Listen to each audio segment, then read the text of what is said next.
अरे बैठ जाओ, चंदा चोरी की है तुम लोगों ने। बैठ जाओ, चंदा चोरी की है तुमने भगवान श्री राम के नाम पे चंदा चोरी की। भगवान श्री राम का नाम लेके कितना गुनाह आप अपना छिपाना चाहते हैं। राष्ट्रपिता महात्मा गांधी से आपको क्या समस्या है मान्यवर? राम के नाम में चरित्र होना चाहिए, वरना तो हराम में भी राम लिखा हुआ। क्या इस जी राम जी योजना से आप भगवान श्री राम का सम्मान कर रहे हैं या अपमान कर रहे हैं? आप जीएसटी का पैसा खाते हैं, राज्यों के टैक्स का पैसा खाते हैं, आपने राज्यों को खोखला कर दिया। 100 दिन के रोजगार की गारंटी है मनरेगा योजना में, लेकिन औसतन पूरे हिंदुस्तान में 50 दिन से ज्यादा रोजगार आपने नहीं दिया। तो ये रिकॉर्ड में नहीं जाएगा। क्यों नहीं जाएगा सर? क्यों नहीं जाएगा सर? मजदूर के लिए लड़ने वाले क्यों नहीं जाएगा? आज मैं आपसे कहना चाहता हूं मान्यवर, ये ऐतिहासिक भूल आप करने जा रहे हैं, ये गुनाह और पाप आप दोबारा करने जा रहे हैं।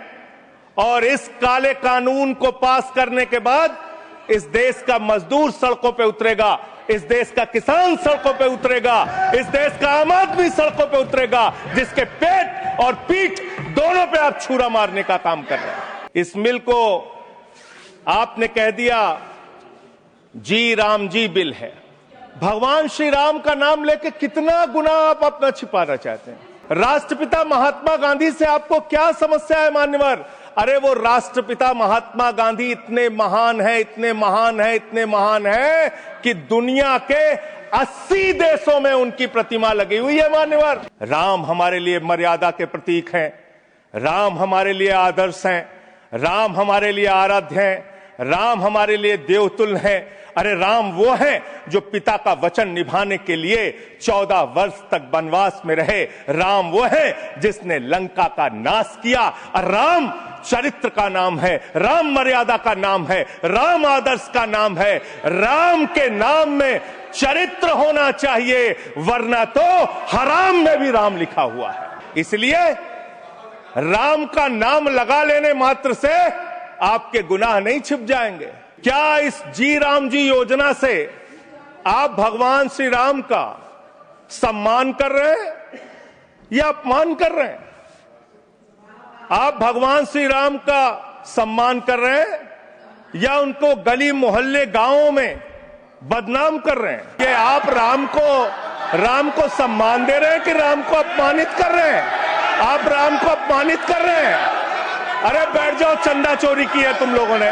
बैठ जाओ, चंदा चोरी की है तुमने भगवान श्री राम के नाम पे चंदा चोरी की है। बैठ जाओ। इस कानून में लिखा हुआ है मान्यवर, इसमें लिखा हुआ है कि 40% हिस्सा राज्य सरकारें देंगी, 60% हिस्सा केंद्र सरकार देगी।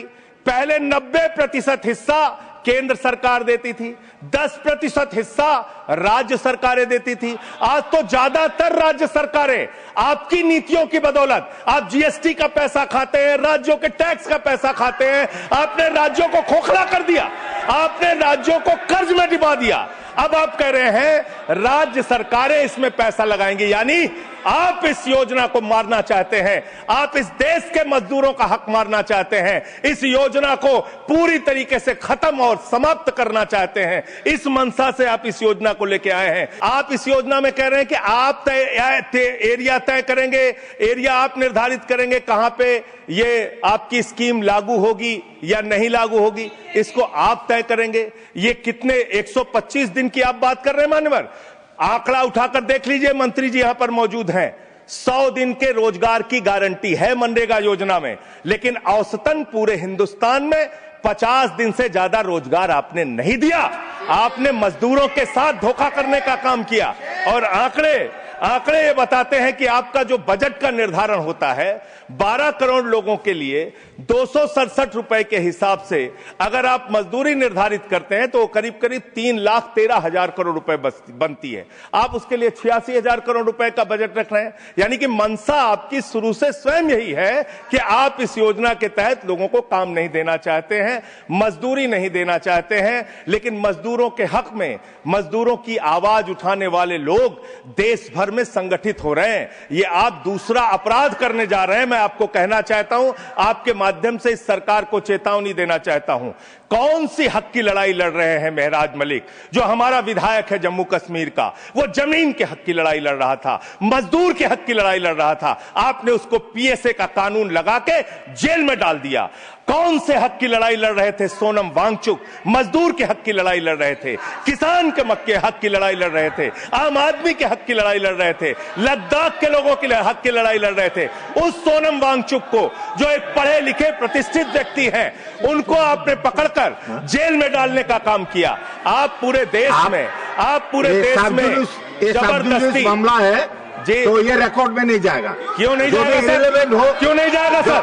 मजदूर के लिए लड़ने वाले क्यों नहीं जाएगा? मैटर जो सर है क्यों नहीं जाएंगे? वो रिकॉर्ड में नहीं जाएगा। आगे बोले। आप दीन जनों को भूखा रख के, उनकी मजदूरी छीन के, उनके हाथ का काम छीन के, उनका रोजगार छीन के, आप चाहते हैं उनके पेट पे लात मार के, आप चाहते हैं कि आप सिर्फ इस योजना का नाम बदल देंगे, इस योजना का नाम बदल देंगे तो पूरे देश में आपका महिमा मंडन हो जाएगा।